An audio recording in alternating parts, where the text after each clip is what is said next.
Ils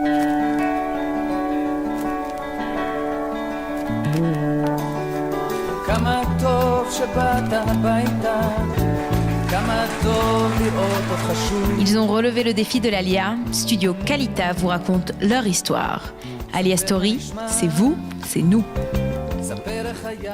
Salut à tous, bienvenue. Si vous nous rejoignez, eh bien, asseyez-vous dans vos fauteuils ou je ne sais pas où vous êtes, peut-être dans votre voiture si vous nous écoutez. Voilà, eh bien, aujourd'hui, c'est l'histoire de Youssef Aragdan. Youssef, le danseur, il est en Israël depuis 24 ans. Alors, vous le voyez avec une grande barbe et pourtant, il danse toujours. C'est la beauté de son parcours, de son histoire. Donc, en Israël depuis 24 ans. Et lorsqu'il est arrivé en Israël, eh bien, c'était un danseur professionnel, n'est-ce pas, acteur, chanteur, mais oui. Et voilà, et donc il est ici pour nous raconter bien son parcours d'Alia, ce qui l'a amené en Israël et comment il a fait un mixte entre la passion de l'étude, comme on imagine, et la danse et le chant, enfin bref, les arts. Ça va, Youssef? Baruch Hashem. Alors on est ravis de vous accueillir. C'est beau, j'ai dit le premier mot, Baruch Hashem. C'était facile en même temps. Bon, on va voir si ça dure. Donc, danseur professionnel, ça veut dire quoi, Youssef? Eh ben, ça veut dire ce que ça veut dire. J'ai étudié la danse pendant des années, à un rythme de à peu près 6 heures par jour, et jusqu'à ce que je puisse travailler et en faire mon métier.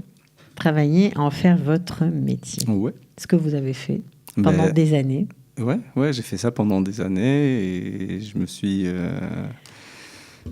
fait connaître, pas seulement en tant que danseur, mais en tant que chanteur. Ouais, alors vous travailliez dans des discothèques à l'époque. Vous avez aussi travaillé sur des spectacles comme des shows télévisés comme Sébastien C'est Fou. Exactement. Avec Patrick Sébastien. Ouais. Ça vous fait sourire aujourd'hui? Non, c'était sympa. À l'époque, vous n'aviez pas de barbe, mais à la place des cheveux longs. Ouais, exactement. Alors, j'ai passé ce qu'il y avait derrière, j'ai passé devant. Ok. Ça a duré combien d'années? Waouh, longtemps. En fait, j'ai commencé la scène à l'âge de 9 ans. Et j'étais à l'époque imitateur. J'imitais des grandes vedettes, j'imitais Johnny Hallyday, j'imitais Claude François et plein de gens. Vous avez aussi joué dans des séries télé, vous avez fait des sketchs. Ouais, exactement. Donc j'ai toujours voulu faire ça. Donc à 12 ans, je suis allé à la maison de disques Carrère et j'ai rencontré Ringo. Ouais. Et tout ça, je faisais tout seul. Hein. C'est-à-dire même mon premier contrat à l'âge de 9 ans en tant qu'imitateur au Casino des Sables d'Olonne, c'était, je suis allé au culot tout seul. Ouais. Donc, vous étiez prêt pour Israël, en fait. On va dire ça. Ouais, on peut dire comme ça. Ouais. Et donc, à l'époque, je devais même enregistrer un disque avec... Ringo devait être mon producteur. Bon, après, il y a eu ça change. Ma voix a changé et tout ça, donc ça a tout chamboulé. Baruch Hashem. Parce que... Ça fait 2. Hein? Ça fait 2. Eh ouais, ça fait 2. Mais il n'y en a qu'un. Ok. Et non, c'était une grande protection parce qu'un enfant dans ce métier, déjà un adulte, c'est pas facile. Alors un enfant, c'est clairement... Ouais. Alors, vous avez dansé, et puis un jour, vous avez décidé de venir vivre en Israël. Oh, oui. Mais c'était un peu une décision... Non, c'était pas prémédité tout ça. Non, ce qui s'est passé, c'est que j'avais enregistré un disque et je faisais des spectacles en tant que chanteur, danseur dans pas mal d'endroits. Mais après, ce qui se passe quand on vit uniquement avec les gens du show business, ce qui n'est pas un milieu très sain, et on sent un grand vide. Est-ce que vous avez ressenti? Ouais, un vide terrible. Comme il y a plus de moments tristes que de moments gays. Les seuls moments qui sont intéressants, c'est les moments où on est sur scène. Sinon, c'est triste, quoi. Il y a rien. Alors quoi, vous étiez en recherche spirituelle? Sans le savoir, ouais.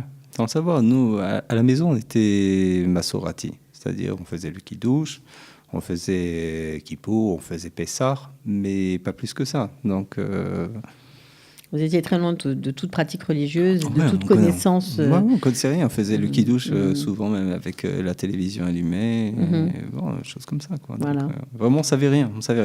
Mais mes parents nous ont donné une grande émouna. Ça, oui, ça, ils nous ont transmis. Une grande émouna.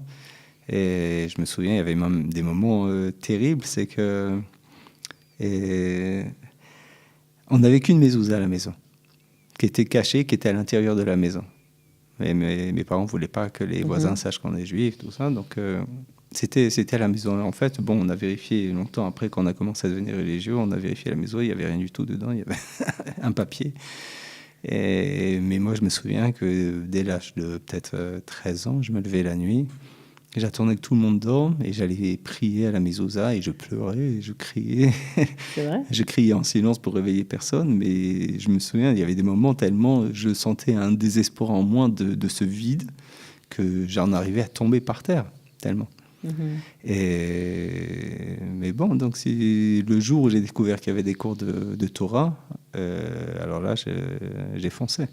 Alors, vous avez commencé, on comprend, une chouva en France. Vous avez toujours continué à danser. Ouais. Et ce qui est intéressant, c'est que vous dansez toujours. Oui. Voilà, et vous Bien chantez toujours. Ouais, j'ai fait un gros travail.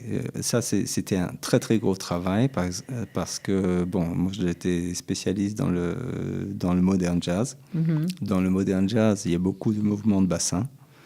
Et donc, j'ai dû cachériser complètement les mouvements de danse pour pouvoir me présenter Vous avez changé, oui, puis vous avez changé complètement, parce qu'avant, j'imagine que vous dansiez avec des femmes, aujourd'hui, c'est plus le cas. Bien sûr, ouais. Voilà. Alors, avant d'arriver à votre vie d'aujourd'hui, comment s'est passée votre arrivée en Israël, tout simplement? Et pourquoi vous êtes venu? Alors, vous étiez en recherche, ok.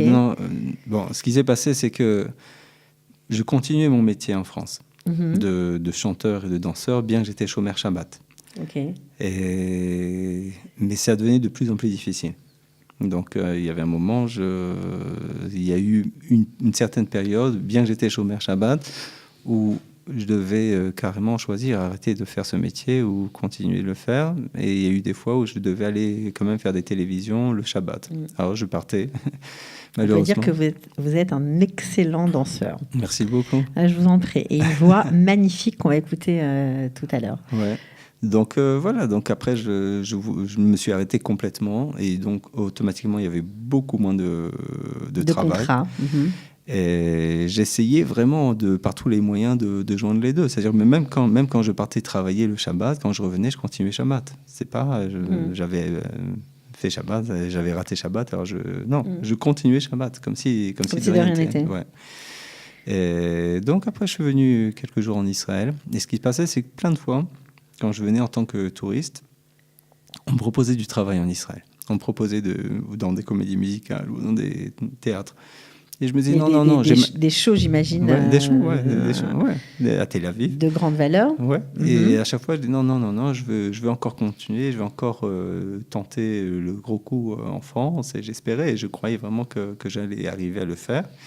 Et puis après, je me suis dit, mais non, c'est ridicule. Donc, je suis venu en Israël, en vacances, et on m'a proposé de travailler dans une compagnie de danse, et c'est ce que j'ai fait. Et du coup, C'était quoi comme compagnie de danse? C'était le théâtre de Jérusalem avec Tamara Mielnix. La chorégraphe. Ouais. Alors, c'était assez rigolo, si on peut dire ça, votre première rencontre avec elle, parce que je crois que vous aviez eu un accident de voiture. Oui, j'avais eu un accident de voiture 1 an avant, donc j'avais plus ou moins arrêté de danser. Je faisais que des petites choses qui étaient faciles à faire au niveau de la danse. Dès que je suis arrivé, et quelqu'un m'a proposé de la rencontrer. C'est même pas qu'il avait proposé, c'est qu'il avait pris rendez-vous pour moi en sachant que je venais. Et donc, j'ai pas osé dire non. Je suis allé par politesse au rendez-vous.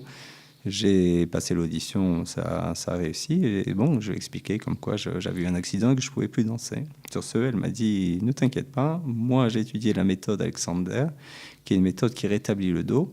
Quand tu prendras les cours avec moi en même temps qu'on travaillera dans la compagnie, je te rétablirai le dos. Au bout d'1 mois, c'était complètement rétabli et j'ai même recommencé à donner des cours de danse là-bas et des cours de claquettes. Et voilà. Vous avez été un vrai prof de danse, des cours de jazz aussi. Ouais, après, j'ai continué dans beaucoup de matnassim. Mais alors, à l'époque, vous dansiez encore avec les femmes, vous dansiez encore avec tout le monde. Oui, ça a pris du temps, quoi, cette transformation, on va dire. Oui. La barbe est longue, quand même. Non, c'était vraiment... Ben oui, ça a dû prendre du temps. Ça a pris plusieurs années. C'était pas une teshuva express. Alors, pourquoi on voit la photo du Rav Mordechai Eliyahu derrière vous? Alors, Mordechai Eliyahu... C'est une pochette de disque, il faut bien le dire. Oui, le Rav Mordechai Eliyahu, je l'ai rencontré déjà quand j'étais touriste et je lui ai demandé bracha pour monter en Israël, effectivement. Donc voilà, je suis monté très rapidement. Après, pour marier, pour chaque chose, je demandais des brachas au Rav. Et jusqu'au jour où, bon, après, je priais dans sa synagogue avec lui, mais bon, il me voyait comme ça. Il me connaissait, enfin, je croyais qu'il ne me connaissait pas parce qu'en fait, bon, ça serait trop long à expliquer. Et en fait, un jour, j'ai dansé devant le Rav à Simchat Torah. Et il était tellement surpris, il a demandé après à ce que je vienne régulièrement dans les fêtes. Et vous avez été son danseur privé, attitré, on va dire. Oui, parce que je dansais devant lui, après j'ai dansé avec lui. C'est fou cette notion de danseur. Ouais, c'est spécial. Ouais, c'est très spécial. Et c'est marrant parce que j'avais un peu eu le même genre de rapport avec le Rav Sitruk en France. J'étais pas le danseur du Rav Sitruk, mais j'avais chanté plusieurs fois pour le Rav Sitruk. Alors, vous avez dansé pour le Rav Mordechai Eliyahu, et alors, cette pochette de disque? Alors, la pochette de disque, voilà, le Rav Mordechai Eliyahu, quand il est devenu Dayan, à l'âge de 27 ans, ce qui est un exploit, a écrit une prière. Ça s'appelle la prière des Dayanim, et c'était sur une base d'une prière existante du Pélé Yoetz. Et personne n'avait connu cette prière, et ils ont trouvé cette prière quand il est décédé dans son portefeuille. Et ils ont montré cette prière à toutes les personnes, aux centaines et centaines de personnes qui venaient à chaque moment pendant les Shivas. Donc j'ai eu l'idée de la prendre et la faire en musique. Il y a eu un clip aussi de cette musique. Ouais, d'abord c'est un projet qui a pris 3 ans. Facilement. 3 ans. Ça a pris 3 ans parce que on a demandé à Yonatan Razel, le compositeur de Veïché Hamda, de composer. Entre autres, parce qu'il a écrit. Entre autres, il a écrit. Ça, c'est tout le monde connaît Veïché Hamda. Voilà, c'est vrai. Il a écrit, de nombreux tubes. Ouais. Et donc, il a accepté de le faire. Il a fait même bénévolement pour le Rav.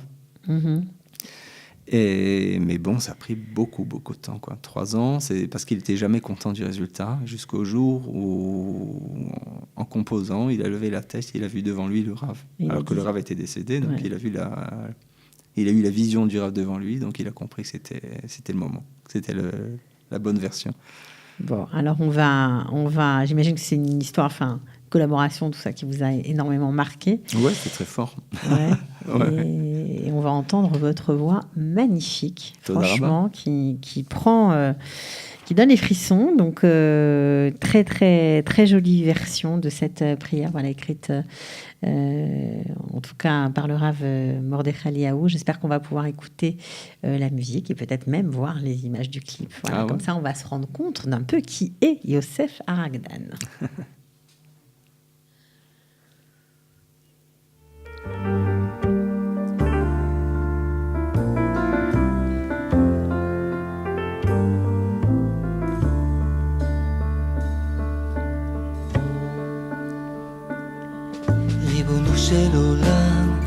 ריבונו של עולם,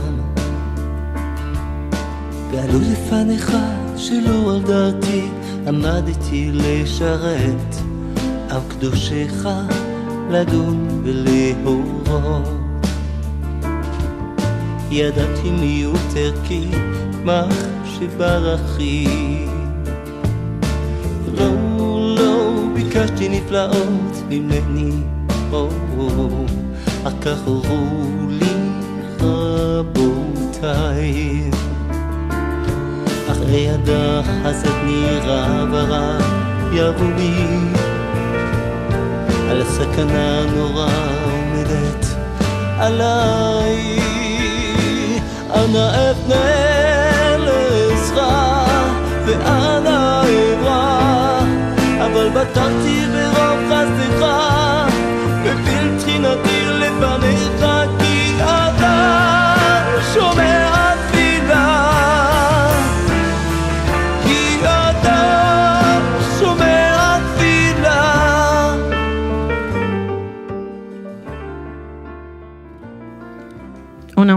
un extrait de ce titre. Voilà. Alors, comment, dans ce monde, quand même, on connaît assez fermé, lorsqu'on fait tchouva, on peut continuer à être danseur, chanteur. Vous continuez, je crois, à vous entraîner 1 heure par jour. C'est quand même... On vous a pas encouragé à laisser tomber la danse? C'est bien, je pose des questions rigolotes aujourd'hui, c'est bien. Encouragé à laisser tomber la tchouva, pas la danse. Non, Baruch Hashem. Ça veut dire quoi, ça? La tchouva, c'est une grande simra. C'est une simra permanente. Quand on avance dans la Torah, on se construit et on se découvre soi-même. C'est vrai que quand j'étais dans le milieu du spectacle, et je me cherchais beaucoup. Mm-hmm.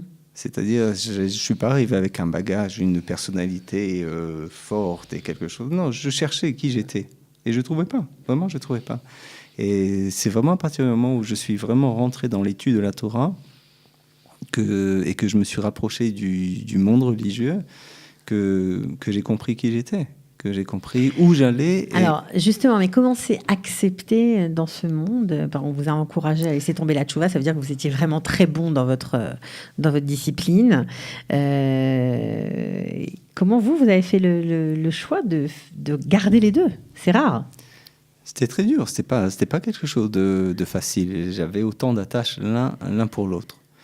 Mais je crois qu'en fait, à partir du moment où j'ai rencontré le Rav Mordechai Yaou, j'ai vraiment pu avancer dans la bonne direction. Pourquoi il vous a donné son aval? Il vous a dit continue?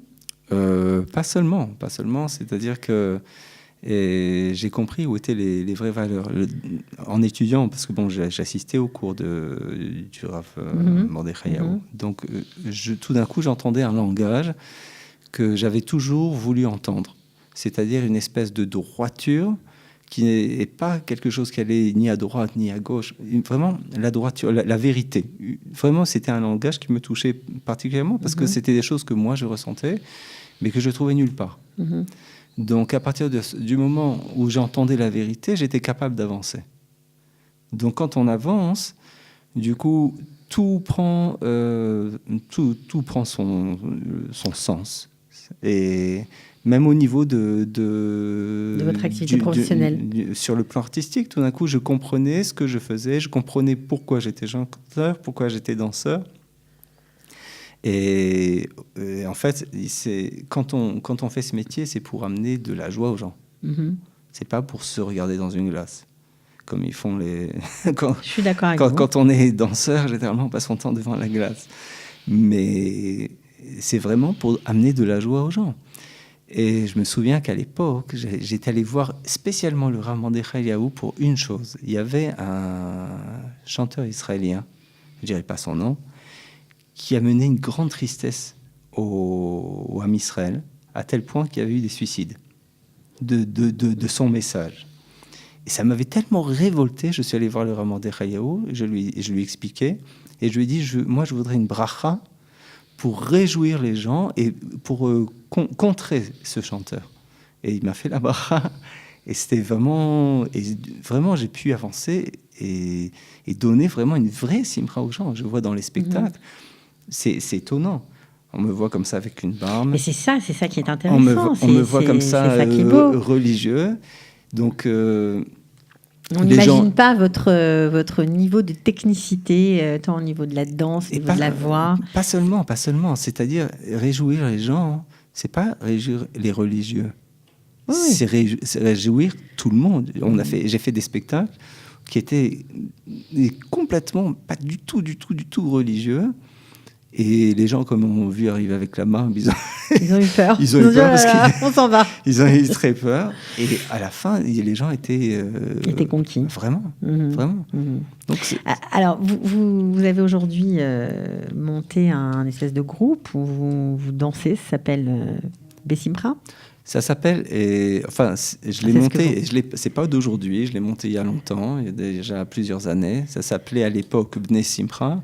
Maintenant, comme les gens me connaissent plus sous le nom de Yosef Arakdan, donc c'est Yosef Arakdan. D'accord. Ouais. Donc vous travaillez avec d'autres danseurs professionnels. Ouais. Vous avez lancé un nouveau vent Chez les religieux? Le bon vin. Non, mais si vous trouvez d'autres danseurs professionnels pour danser avec vous, peut-être que vous avez insufflé des vocations, des gens... C'est sûr que quand on fait ça chez un public religieux, alors, les gens sont très très étonnés. Vraiment, parce que ça fait déjà un moment qu'on le fait. Au tout début, les gens ne comprenaient même pas ce qui se passait, ils n'avaient jamais vu ça. Vous pensez que vous étiez déguisé peut-être, non? Oui, déguisé un petit peu, mais pas tant. Pas tant que ça. Non. Alors, vous avez aussi travaillé pour le ministère d'Achinour pendant plusieurs années, aussi des spectacles. Oui, dans tout Israël. Et c'était une très, très bonne expérience. Et d'autant plus que je n'avais pas de voiture à ce moment-là. Alors, je faisais tous les spectacles. Je partais en spectacle en bus, des fois dans des endroits qui étaient complètement perdus. Il me fallait 3h30 pour arriver. Et vous en gardez un bon souvenir. Ouais, c'était extraordinaire. Moi, j'adore Eretz Israël. J'adore être sur la terre d'Israël. J'adore chaque chose de la terre d'Israël. Donc, pour moi, c'était de la visite à chaque fois. Donc, c'était merveilleux. C'est touchant. C'est touchant. C'est quoi vos projets? Les projets, c'est continuer. C'est continuer et réjouir et réjouir et réjouir et réjouir. D'accord, donc maintenant il n'y a plus de questions, on peut faire les deux pour vous, tchouva, pratique, danser, chanter. Non, ça y est, pour moi c'est réglé. C'est très clair. Et ça a été long. Et ça a été très long. Pourquoi? Ça a été très difficile. Pourquoi si long? Parce qu'il y avait beaucoup de doutes. Il y a eu une période où j'étais d'abord beaucoup plus attaché à mon métier qu'à la Torah. Et progressivement, je devenais de plus en plus attaché à la Torah et de moins en moins à mon métier. Donc, ce qui se passait, quand je dis le métier, c'est pas à la danse elle-même, c'est le métier de la danse.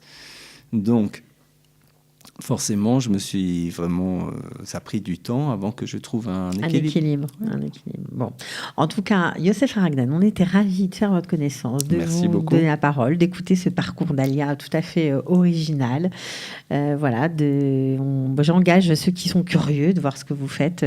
Allez sur votre page YouTube, on peut taper votre nom, et puis sinon, vous pouvez regarder l'émission en boucle. Mais je peux vous dire que c'est un super danseur. Donc, de rien.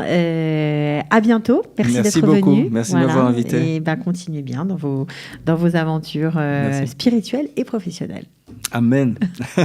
Au revoir. Au revoir.